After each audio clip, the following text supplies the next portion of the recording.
স্বাগত, দেখছেন সকালের বাংলাদেশ। দর্শক, আপনাদের সঙ্গে আমি জান্নাতুল কলি আছি এবং ইমদাদ আপনাদের সাথে আছে। আজকের দিনটা বিশেষ, আলাদা। 25শে বৈশাখ আজ জাতীয় সঙ্গীতের রচয়িতা, নোবেল বিজয়ী বিশ্বকবি রবীন্দ্রনাথ ঠাকুরের জন্মদিন। আজ 25 বৈশাখ 1268 সালের এই দিনে কলকাতার জোড়াসাঁকোর ঠাকুর পরিবারে জন্মগ্রহণ করেন বাংলা সাহিত্যের অনন্য এই কবি।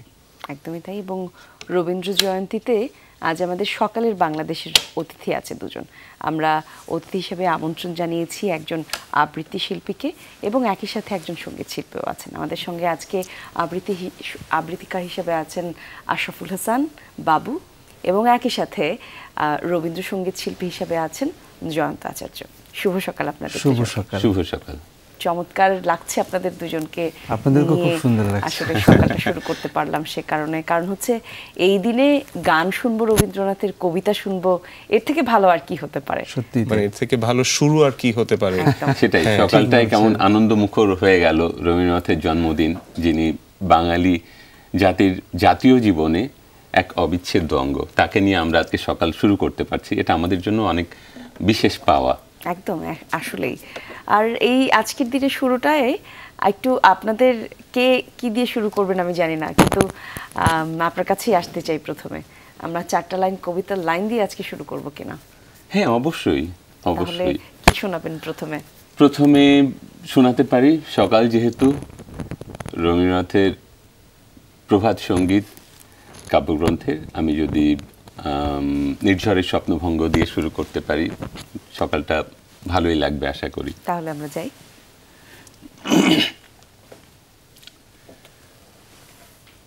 আজি এ প্রভাতে রবির কর, কেমনে পশিল প্রাণের উপর, কেমনে পশিল গুহার আধারে প্রভাত পাখির গান, না জানি কেন রে এত দিন পরে জাগিয়া উঠিল প্রাণ। জাগিয়া উঠেছে প্রাণ, ওরে উথলি উঠেছে বাড়ি, ওরে প্রাণের বাসনা প্রাণের আবেগ রুধিয়া রাখিতে নারী। থর থর করি কাঁপিছে ভূধর, শিলা রাশি রাশি পড়িছে খসে, ফুলিয়া ফুলিয়া ফেনিল সলিল গরজি উঠিছে দারুণ রোষে। হেথায় কোথায় পাগলেরও প্রায় ঘুরিয়া ঘুরিয়া মাতিয়া বেড়ায়, বাহিরিতে চায় দেখিতে না পায় কোথায় কারার দ্বার।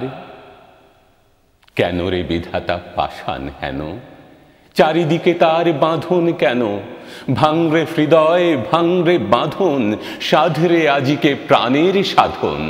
লহরীর পরে লহরী তুলিয়া আঘাতেরও পরে আঘাত কর।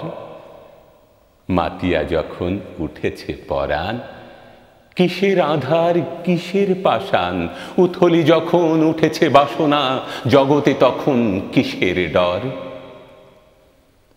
আমি ঢালিব করুণা ধারা, আমি ভাঙিব পাষাণ কারা, আমি জগৎ প্লাবিয়া বেড়াবো গাহিয়া আকুল পাগল পারা। কেশ এলাইয়া ফুল কুড়াইয়া, রামধনু আঁকা পাখা উড়াইয়া, রবির কিরণে হাসি ছড়াইয়া দিবরে পরাণ ঢালি। শিখর হইতে শিখরে ছুটিব, ভূধর হইতে ভূধরে লুটিব, হেসে খল খল গে কলকল, তালে তালে দিব তালি। এত কথা আছে, এত গান আছে, এত প্রাণ আছে মোর, এত সুখ আছে, এত সাধ আছে, প্রাণ হয়ে আছে ভোর। কি জানি কি হলো আজি, জাগিয়া উঠিল প্রাণ, দূর হতে শুনি যেন মহাসাগরের গান। ওরে চারিদিকে মোর একই কারাগার ঘোর, ভাঙ ভাঙ ভাঙ কারা, আঘাতে আঘাত কর। ওরে আজ কি গান গেয়েছে পাখি, এসেছে রবির কর। অসাধারণ, চমৎকার, অসাধারণ। এর থেকে ভালোভাবে আর দিন শুরু করা যায় না মনে হয় কলি। এবং বাবু ভাই যখন লাস্টে বলছিল না যে মানে আমরা তো একজন আমাদের সঙ্গীত শিল্পী আছে এবং একজন আবৃত্তি শিল্পী আছে, বলছিল যে আজ কি গান গেয়েছে পাখি, এসেছে রবির কর। সকালটা তখন সত্যি সুন্দর হয়ে যায় যে আমাদের বাংলাদেশে আমাদের প্রাকৃতিক আবহটা সকালবেলা এমনই থাকে, পাখির গানে, পাখির কলকাকলিতে আমাদের ঘুম ভাঙে। যেদিন পাখির কলকাকলি আমরা শুনি না, সেদিন মনে হয় যে কোনো কি প্রাকৃতিক দুর্যোগ হলো। রবীন্দ্রনাথ এরকম আমাদের জাতীয় জীবনে চমৎকার কিছু সকালের বর্ণনা দিয়েছেন তার গানের মাধ্যমে, তার কবিতার মাধ্যমে। আমরা এরকম একটা সকালেই কিছুটা আছে, আমার মনে হয় যে আমরা একটা গানও কুলি একেবারে শুনে ফেলি। হ্যাঁ, আমরা একটু জয়ন্ত আচার্যের কাছেই যাব। আপনার গানের শুরু, গল্প এগুলো তো আমরা শুনবো, তার আগে একটা ছোট করে গান দিয়ে শুরু করি, কারণ এই যে আবহটা তৈরি হয়েছে এই রেশটা থাকুক। আমি পুজো পর্যায়ের গান দিয়ে কবিগুরুকে শ্রদ্ধা জানাচ্ছি। জি।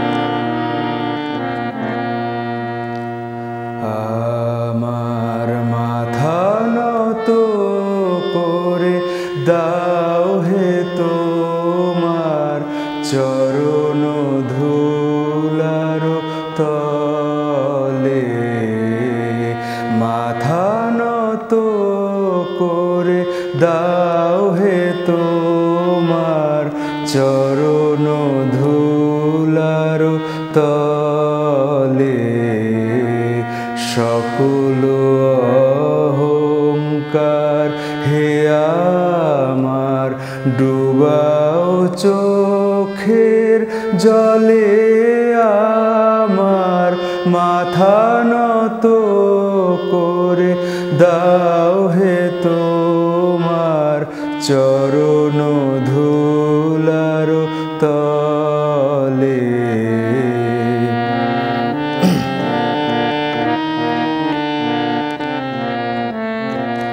নিজেরে করিতে গৌরব দান, নিজেরে কেবলি করি অপমান, নিজেরে করিতে গৌরব দান, নিজেরে কেবলি করি অপমান, আপনারে শুধু ঘেরিয়া ঘেরিয়া ঘুরে মরি পলে পলে, আমার মাথা নত করে দাও হে তোমার চরণ ধুলার তলে। ছোট করে করলাম। না না, ছোট করে করলে আসলে আমাদেরও অনেক, আমরা কথা বলতে পারবো আপনাদের সাথে। আমরা যদি বাবু ভাই আপনার কাছে একটু আসি, যে রবীন্দ্রনাথের প্রভাবটা সারা পৃথিবীতেই বাংলা ভাষাভাষীদের উপরে খুব মানে উল্লেখযোগ্য, খুব সিগনিফিক্যান্ট। এই জায়গাতে যদি আমাদের তার যে গুরুত্বটা আমরা বাংলাদেশের যদি আমাদের এই জায়গাতে বলেন, এই সম্পর্কটা রবীন্দ্রনাথের কাজের সাথে আমাদের সম্পর্কটা কেমন এবং তার প্রভাব। আসলে বাংলা ভাষাভাষী তো শুধু নয়, এখন সারা বিশ্বের অনেক ভাষাভাষী রবীন্দ্রনাথের চর্চা করছেন। জাপানে রবীন্দ্রনাথকে বিশেষভাবে ওদের চর্চার ভেতরে আনা হয়, বিশ্ববিদ্যালয়ে রবীন্দ্রনাথকে নিয়েই পড়াশোনা করানো হয়। জার্মানিতে আছে, আমেরিকাতে আছে, চীনে আছে। তো বিশ্বব্যাপী রবীন্দ্রনাথ কিন্তু ছড়িয়ে গেছেন। হ্যাঁ, আমাদের বাঙালির, আমাদের একদম দৈনন্দিন জীবন থেকে শুরু করে আমি যদি আমাদের সামাজিক এবং রাজনৈতিক প্রেক্ষাপটেও চিন্তা করি, রবীন্দ্রনাথকে আসলে পাশ কাটিয়ে যাবার কোনো উপায় নেই সব কিছুতেই। কারণ রবীন্দ্রনাথ শুধু শিল্প সাহিত্যের সব শাখাতেই বিচরণ করেননি, উনি আমাদের যেমন সংস্কৃতিতে তেমন রাজনীতিতেও তার একটা প্রভাব ছিল। তো যার কারণে সেই সময়েই রবীন্দ্রনাথ বিশ্বব্যাপী মানুষের আগ্রহের বিষয় হয়ে উঠেছিলেন।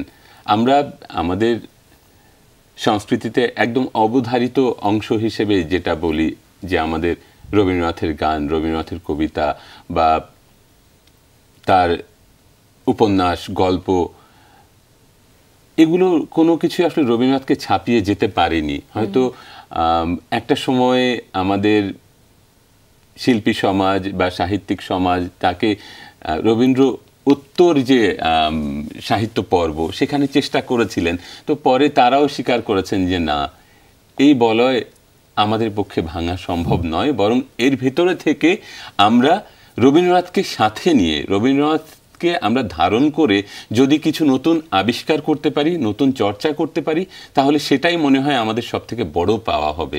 তো যার কারণে এটা আমাদের আসলে আর ছাপিয়ে যাবার কোনো সুযোগ নেই। এক প্রশ্ন একটু জয়ন্ত আচার্য আপনার কাছেও জানতে চাই, আপনি এই যে এতদিন ধরে গান করছেন, গানের সাথে আছেন, রবীন্দ্রসঙ্গীত বেছে নেওয়ার পেছনে নিশ্চয়ই আলাদা কোনো কারণ আছে, ভালোবাসা খুঁজে পেয়েছেন, একটু যদি ছোট করে উত্তরটা আমাদের দিতেন।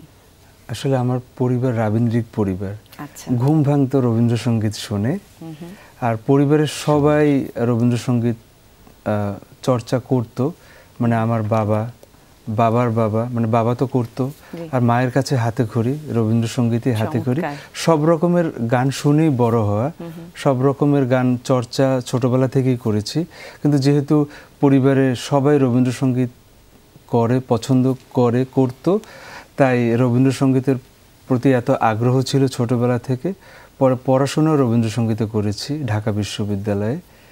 আমার সাবজেক্ট ছিল রবীন্দ্রসঙ্গীত। এখন এই যে পড়াচ্ছি ভার্সিটিতে বা সুরের ধারাতে গান শেখাচ্ছি, সেখানেও তো রবীন্দ্রসঙ্গীত শেখাচ্ছি। তো পরিবার থেকে এই ভালোবাসাটা তৈরি হয়েছিল রবীন্দ্রসঙ্গীতের উপরে, আর সেই ভালো লাগাটাকে ঘিরেই এখন জীবন যাপন বেঁচে থাকা, সারাটা দিন এভাবেই যাচ্ছে। এবার একটু আশরাফুল হাসান বাবু ভাইয়ের কাছে ফিরতে চাই। আপনার কবিতার এই যে বলা হয়, যেটা সাধারণত আমরা জানি যে রবীন্দ্রনাথ আসলে শুধু একটা চর্চা না, রবীন্দ্রনাথ একটা জীবনযাপন। রবীন্দ্রনাথকে যারা পড়েন, যারা গেয়ে থাকেন রবীন্দ্রনাথের গান, তাদের সকলকেই বলা হয় যে ওনারা আসলে এই পুরো জিনিসগুলো নিয়ে বাঁচেন। তাদের বেড়ে ওঠা দৃষ্টিভঙ্গি সব কিছু রবীন্দ্রনাথকে কেন্দ্র করে, তার দৃষ্টিভঙ্গিকে কেন্দ্র করে। আপনার জীবনে রবীন্দ্রনাথের প্রভাব কেমন পড়েছে যদি একটু জানাতেন।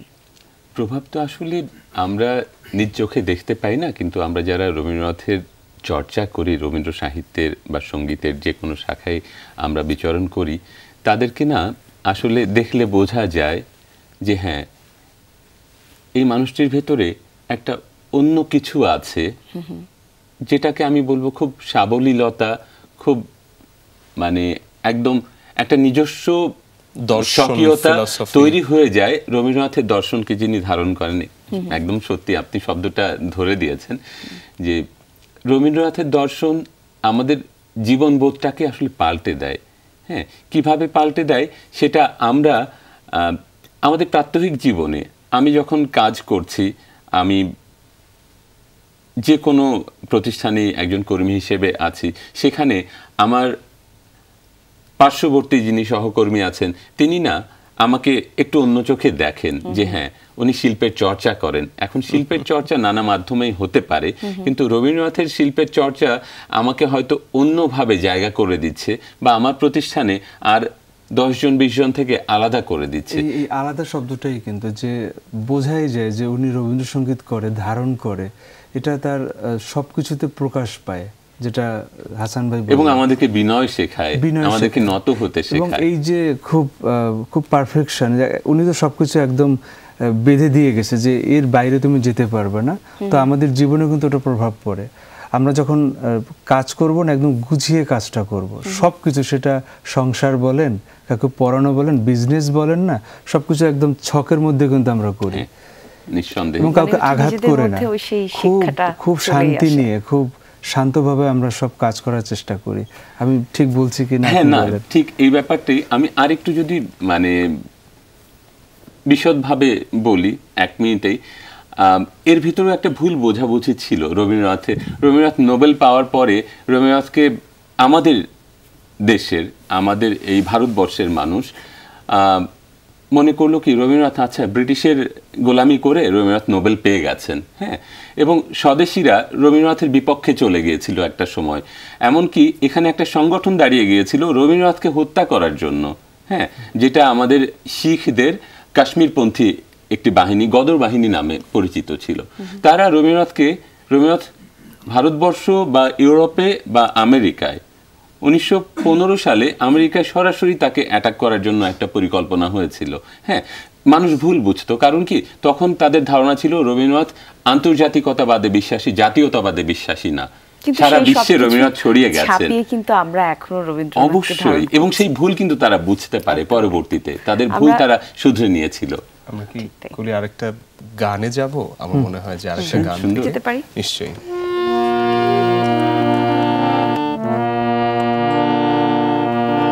এটা একটু আগে বাজছিল আপনাদের এখানে, তো ওই গানটা গাচ্ছি। আমি কান পেতে রই, আমি কান পেতে রই, ও আমার আপন হৃদয় গহন দ্বারে, বারে বারে কান পেতে রই। কোন গোপন বাঁশির কান্না হাসির গোপন কথা শুনি বারে বারে বারে কান পেতে রই, আমি কান পেতে রই, ও আমার আপন হৃদয় গহন দ্বারে, বারে বারে কান পেতে রই।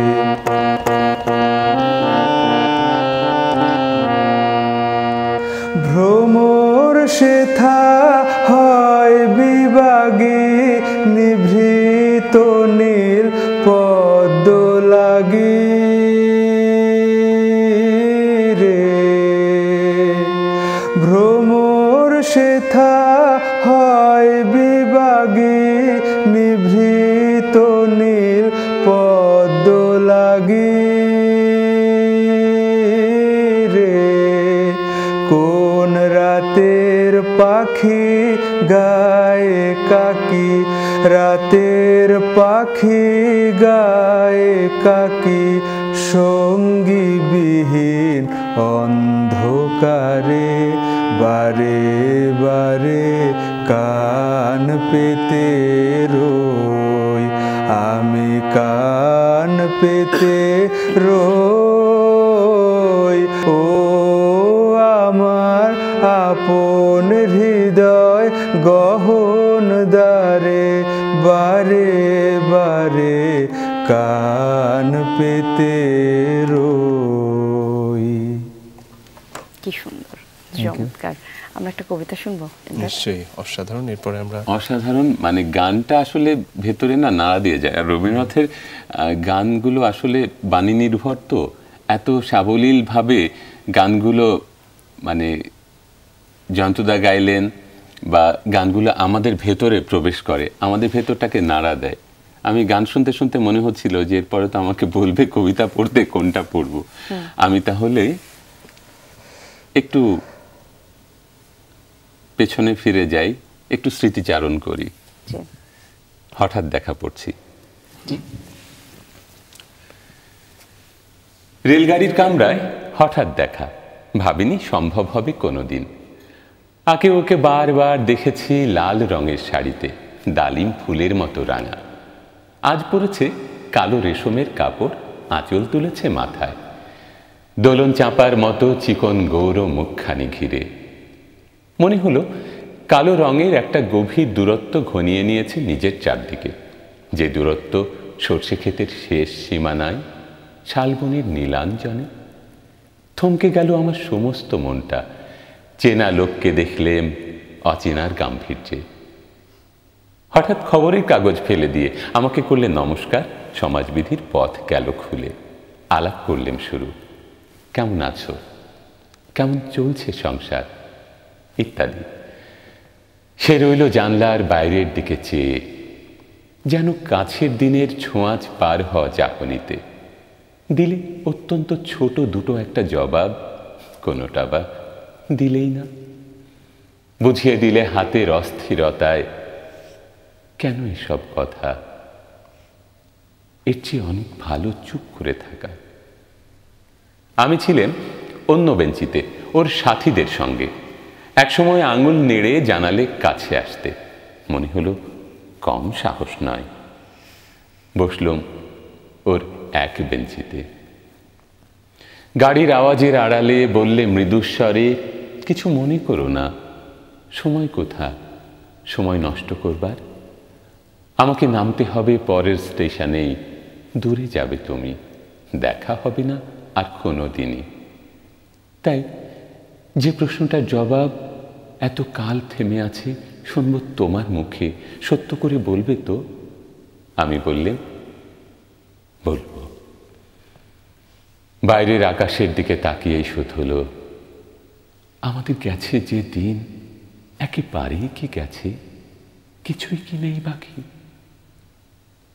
একটুকু রইলেন চুপ করে, তারপর বললেন, রাতের সব তারাই আছে দিনের আলোর গভীরে। খটকা লাগলো, কি জানি বানিয়ে বললেন নাকি। ও বললে, থাক এখন যাও ওদিকে। সবাই নেমে গেল পরের স্টেশনে, আমি চললেন একা। কি চমৎকার, দেখতে পাওয়া যায়। হ্যাঁ, দেখতে পাওয়া যায়, এই জন্য বললাম যে পেছনের ছবিটা একটু দেখে আসি। কান পেতে রই যখন জয়ন্তদা বলছিলেন, তখনই আমার মনে হলো যে আমিও তো কান পেতে আছি, আমার পুরনো দিনের স্মৃতিকে আমি স্মরণ করতে পারি। কবিতাটার কথা মনে পড়লো। এই যে একটা কবিতা বা একটা গান হাজার মানুষের জীবনের সাথে মিলে যায়, হাজার মানুষের প্রেম প্রণয়, বেড়ে ওঠা স্মৃতি, ঋতু, সমস্ত অনুভূতির সাথে মিশে যায়। সমস্ত অনুভূতি নিয়ে সবকিছু উনি লিখেছেন। সবকিছুর মধ্যেই মানব জীবনের সব অনুভূতি প্রকাশ পেয়েছে এবং সব পর্যায়ে উনি প্রবেশ করতে পেরেছেন। আমরা এই পর্যায়গুলো নিয়ে যখন কথা বলি, আসলে আমরা খুবই এটা অনুভব করতে পারি। কলি যেটা বললো যে দেখতে পারি, আমরা আরো দেখতে চাই, আরো কথা বলতে চাই। আপনি এখন রবীন্দ্র নিয়ে পড়াশোনা করেন, বিশ্ববিদ্যালয়ে পড়ান, এইটাই পড়েছেন। আমরা আপনার গান শোনার আগে অল্প করে যদি এই রবীন্দ্র দর্শনটা আমাদের সমাজে আরো কিভাবে ছড়িয়ে দিতে পারি, কারণ আপনি এটার ভেতরে আছেন, একটু করে এটা যদি বলেন। আমি ভালো বলতে পারি না, কিন্তু আমাদের পাঠ্যপুস্তকে অন্তর্ভুক্ত করতে হবে। যেটা সংক্ষেপে বলছি, যে যদি একদম প্রাইমারি থেকে যদি একদম বিশ্ববিদ্যালয়তে আমরা পড়ি, যদি অন্তর্ভুক্ত থাকে যে রবীন্দ্রনাথকে জানতে হবে, পড়তে হবে, জানার তো শেষ নেই, এইভাবে মানে বহমান থাকতে হবে যে ওনাকে যেন আমরা একটা শৈশব থেকেই যেন ওনাকে জেনে পড়ে বড় হতে পারি। তাহলে মনে হয় যে এটা আপনি যেটা জিজ্ঞেস করলেন, এটা সমাধান হবে। এর জন্য আমার মনে হয় আমাদের পরিবার থেকে শুরু করা উচিত। আমাদের ছেলেমেয়েরা যখন পড়া শুরু করে, আমি যদি বলি রবীন্দ্রনাথের সহজ পাঠ তাদের হাতে আমি যদি ধরিয়ে দিই, আদর্শ লিপি আমরা যেমন পড়ি, আদর্শ লিপির একদম অ আ ক খ আমাদেরকে যেভাবে শেখায়, সহজ পাঠও খুব সুন্দর সুন্দর ছোট ছোট ঘটনা দিয়ে রবীন্দ্রনাথ কিন্তু সহজ পাঠ লিখেছেন। আমাদের বাচ্চাদেরকে যদি আমরা সহজ পাঠ ধরিয়ে দিতে পারি, এজন্য বলছি যে পরিবার থেকেই শুরু রবীন্দ্র চর্চা। তারপরে রবীন্দ্রনাথের কবিতা ছোটদের উপযোগী, রবীন্দ্রনাথের গল্প ছোটদের উপযোগী অনেক আছে, সেগুলো দিয়ে শুরু করি। আগ্রহটা না কেউ তৈরি করে দিবে, এই যে শুরুতে এই বীজটা বপন করে, হ্যাঁ এই বীজটা বপন করে দিবে।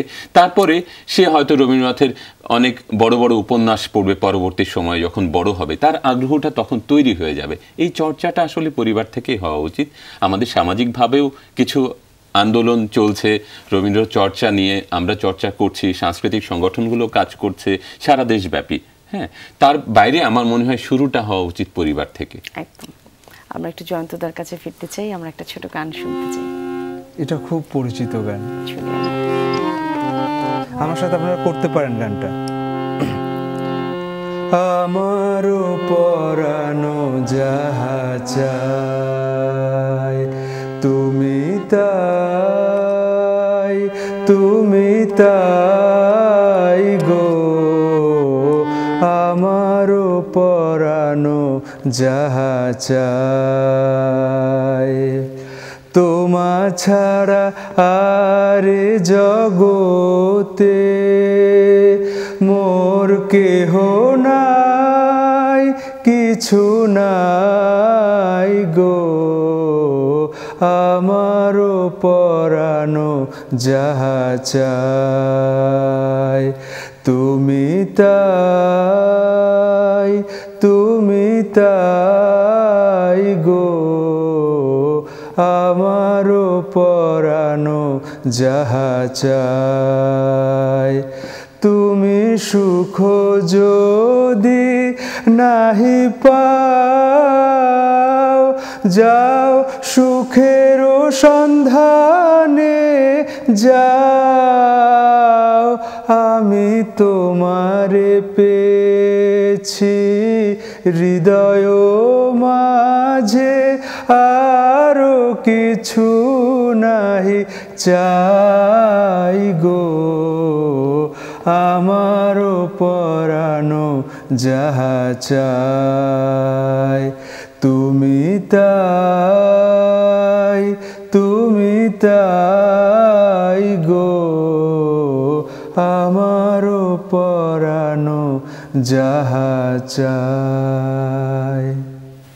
অসাধারণ, এর থেকে ভালো আর হতে পারে না। এবং আমার মনে হয় যখন আপনি হারমোনিয়ামটা বন্ধ করে দিলেন, মানে এরপরে যখন পিক করলেন, তাই না কলি, আমি মানে এর থেকে ভালো আর কিছু হতে পারে না। এবং কলি বলছিল না যে আমরা দেখতে পারি, হ্যাঁ, তো অসাধারণ অসাধারণ। আমি যেটা চাই সেটা তুমি, সেটাই তো এই গানে বলা। এর থেকে প্রেমের গান আর হয় না কবিগুরুর।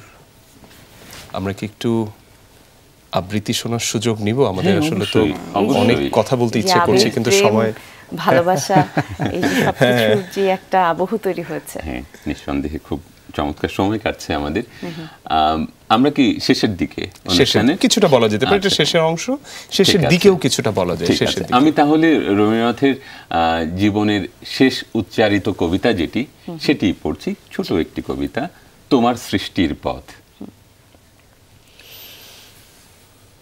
তোমার সৃষ্টির পথ রেখেছ আকীর্ণ করি বিচিত্র ছলনা জালে, হে ছলনাময়ী। মিথ্যা বিশ্বাসের ফাঁদ পেতেছ নিপুণ হাতে সরল জীবনে, সেই প্রবঞ্চনা দিয়ে মহত্বের করেছ চিহ্নিত, তারে তরে রাখনি গোপন রাত্রি। তোমার জ্যোতিষ্ক তারে যে পথ দেখায়, সে যে তার অন্তরের পথ, সে যে চিরস্বচ্ছ। সহজ বিশ্বাসে সে যে করে তারে চিরসমুজ্জ্বল। বাহিরে কুটিল হোক, অন্তরে সে ঋজু, এই নিয়ে তাহার গৌরব। লোকে তারে বলে বিড়ম্বিত, সত্যের সে পায় আপন আলোকে ধৌত অন্তরে অন্তরে। কিছুতে পারে না তারে প্রবঞ্চিতে, শেষ পুরস্কার নিয়ে যায় সে যে আপন ভাণ্ডারে। অনায়াসে যে পেরেছে ছলনা সহিতে, সে পায় তোমার হাতে শান্তির অক্ষয় অধিকার। সুন্দর, একদম মানে পুরোটা সময় আমাদের খুব গান আর কবিতার আবেশের মধ্যে কাটলো। একটা 25শে বৈশাখের সকাল, এর থেকে সুন্দর আর কি হতে পারে। আপনাদের দুইজনকে বিশেষ ধন্যবাদ জানাতে চাই। আমরা অনুষ্ঠানের একদম শেষ পর্যায়ে চলে এসেছি। একদম এক বাক্যে যদি কিছু বলার থাকে আপনাদের দুজনের। গান শুনতে শুনতে বাড়ি ফিরবো, তার আগে আমরা বিদায় নিব। আপনাদের কাছে কিছু শুনতে চাই। হ্যাঁ, অবশ্যই আমি আমাদের দর্শকদেরকে বলবো যে শুধু 25শে বৈশাখ, শুধু 22শে শ্রাবণ বা আমাদের জাতীয় দিবসগুলোতে রবীন্দ্রনাথকে উদযাপন না করে আপনার প্রাত্যহিক জীবনে রবীন্দ্রনাথের চর্চা করুন। রবীন্দ্রনাথের কাছ থেকে নেবার অনেক কিছু আছে। আমাদের শিল্প সাহিত্যের সবগুলো অঙ্গনেই তিনি বিচরণ করেছেন এবং সম্রাটের মতো, রাজাধিরাজের মতো তার অবস্থান বিগত 100 বছরেরও ওপর সময় ধরে। তো রবীন্দ্রনাথকে ধারণ করুন, চর্চা করুন, আমার মনে হয় আপনাদের জীবনটা পাল্টে যাবে। জয়ন্ত আচার্য, আমিও দাদার সাথে যোগ করে বলছি যে রবীন্দ্রনাথ আমাদের একমাত্র আশ্রয়স্থল, ওখানে সবার আশ্রয় আছে ওখানে। আর যমুনা টেলিভিশনকে অনেক ধন্যবাদ আমাদেরকে বিশেষ দিনে আমন্ত্রণ জানানোর জন্য, আর আপনাদেরকে অনেক ধন্যবাদ, অনেক কৃতজ্ঞতা। আপনাদের দুজনেরকেও অনেক ধন্যবাদ। আর দর্শক আপনাদেরকে বলতে চাই অনুষ্ঠানের একদম শেষ পর্যায়ে আমরা চলে এসেছি আমরা। আপনারা যারা দেখছেন আপনাদেরকেও এই দিনের অনেক সাধুবাদ জানাই, যেটা বললেন আমাদের বাবু ভাই, যে আমরা যেন এই দর্শনটা সবাই ছড়িয়ে দিতে পারি নিজের পরিবারের ভেতর, নিজের ভেতর এবং অন্যান্য সবার ভেতর। আমরা শেষ করতে চাই জয়ন্ত দার সাথে একটা গান শুনতে শুনতে। এই গানটা কবিগুরু তার শেষ জন্মদিনের জন্য লিখেছিলেন। এই গানটার পরে আর উনি ছিলেন না, মানে উনি চলে গেছেন। তো এই গানটা আমরা চেষ্টা করছি সবাই মিলে গাই। নতুন, হ্যাঁ আপনি গাবেন। আমি আসলে গানের শিল্পী না, তো আপনি শুরু করেন, আমরা চেষ্টা করি। নূতন দেখা দি কারবার, জন্মের প্রথম শুভক্ষণ। হে নূতন দেখা দি কারবার, জন্মের প্রথম শুভক্ষণ। তোমার প্রকাশ হোক, কুহেলিকা করি উদ্ঘাটন সূর্যের মতন। তোমার প্রকাশ হোক, কুহেলিকা করি উদ্ঘাটন সূর্যের মতন। হে নূতন দেখা দি কারবার, জন্মের প্রথম শুভ